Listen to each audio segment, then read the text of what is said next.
What's on, ladies and gentlemen? My name's Ross, I like games, and today we're going to be looking at the PlayStation Classic and why I don't think it's worth buying. Now, let's be very clear.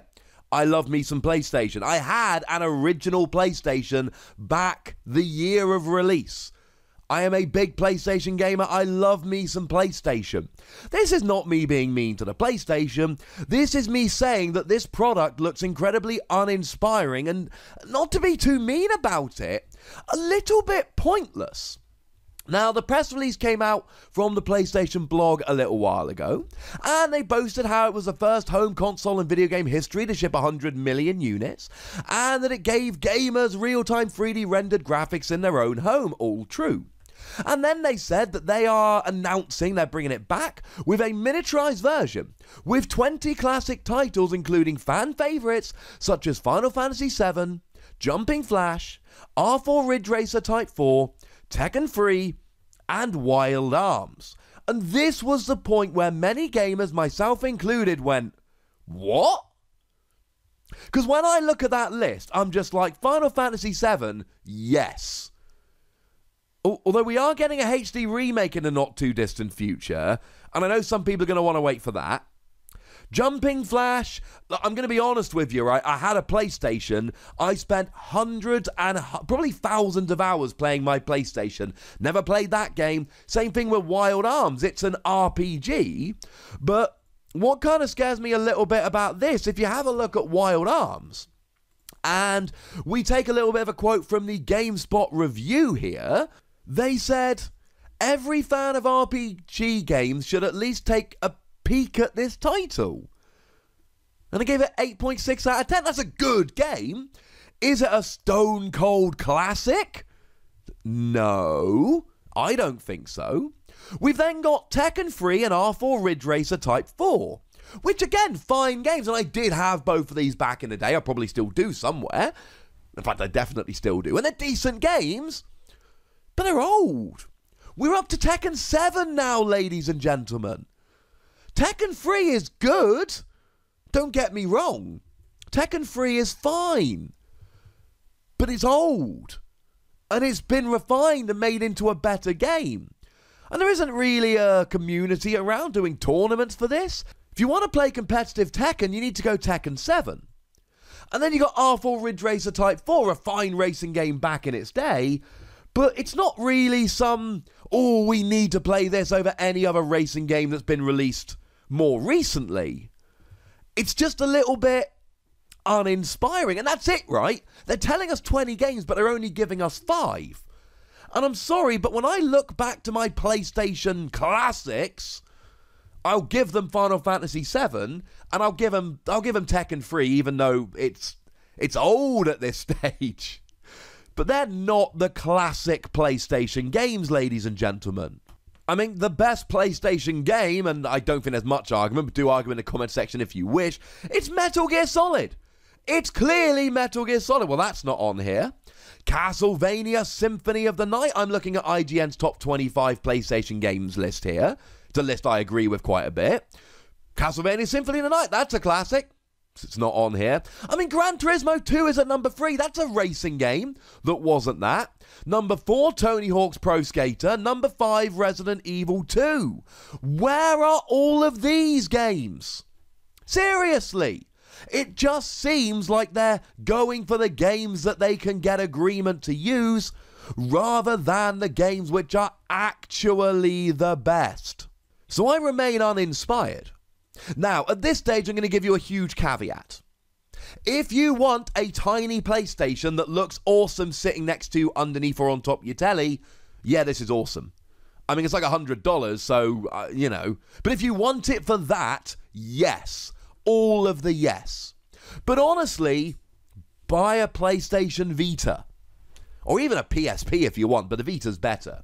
Firstly, you have a whole new library of awesome games. Secondly, you can buy these games on the Vita. And not only can you buy them on the Vita, but they're like constantly on sale. Like always on sale. Right now, if you go over to the PlayStation Store, then you can buy the first 3 Crash Bandicoot games for £1.19 each. That's ridiculously cheap. Maybe you like Crash Team Racing, £1.19, Destruction Derby, £1.19. These are games which I certainly remember as being classics of the PlayStation era. How about Metal Gear Solid, £2.39. Silent Hill, £2.31. These are cheap as you like. Now, okay, they're not all on sale all the time, but we've just seen last month all the Tomb Raider games were £1 each. £1! It's like $1.50. It's crazy cheap, ladies and gentlemen. And these are all playable on your PlayStation Vita. You can just download them direct from the store, or you can play them on your PSP, or you can even play them on your PS3 if you want to play them on a big telly. So you can have them on your telly or portable. And they're super cheap. And seriously, if you wait long enough, they all end up on sale at some point. And the selection is way bigger. Even if you don't want to wait for them on sale, Final Fantasy VII is £8 at the moment. If you really want Wild Arms, £4. If you really want Jumping Flash, £4. Now, admittedly, I don't think Tekken 3 or R4 Ridge Racer are on there. But they're games which I don't think we need because we've just got better updated versions of them. When I go back and play classic PlayStation games, I play stuff like Resident Evil 2, Metal Gear Solid, Final Fantasy VII, games which even if they're sequels, well, you've got the stories and the combat and everything's a bit unique in the older games. Whereas old fighting games, I've got a soft spot for. But let's face it, we want to play the newer games a lot of the time because there's a big community and we can actually play them online and practice against other people.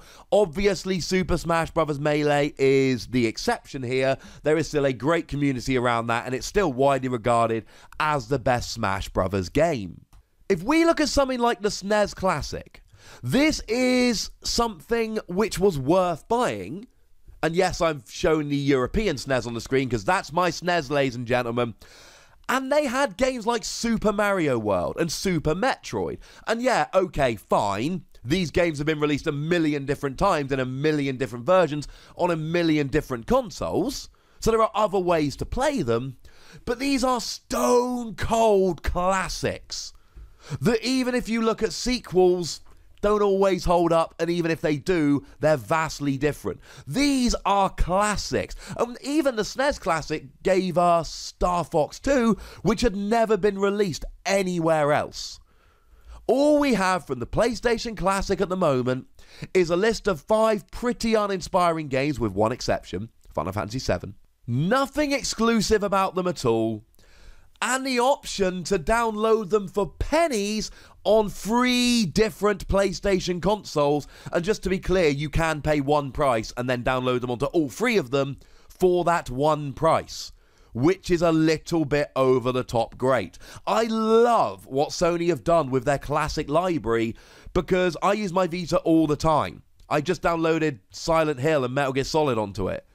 They're amazing. I recently finished replaying the original Resident Evil games. I've got the Crash Bandicoot games on there. I love my Vita, and one of the things I love about it is the fact that I can play these classic PlayStation games. And rather than paying £4 or £8, I just wait till they're on sale, because seriously, the sale games change like every month. There's always something on sale. And I just buy whatever's on sale. This month, ooh, Crash Team Racing, Metal Gear Solid, Silent Hill. Let's buy all 3 of those games. I spent less than £6 on those 3 games. And that's why I'm not going to be buying the PlayStation Classic. I bought the NES Classic. I bought the SNES Classic. I am all in favour of these classic consoles. But I'm not spending £100 on a console which isn't offering me anything particularly cool. I spent like 60 quid, I think, on my SNES Classic, and there was just no way to get all 20 of those games for that price. So it was fine. But my PlayStation Classic, I don't really want the games they've got. I can buy better PlayStation games for pennies and download them onto my Vita, so I don't feel the need to get this. Plus, they're not even giving you dual analog controllers, so some of the later games are literally going to be unplayable on this.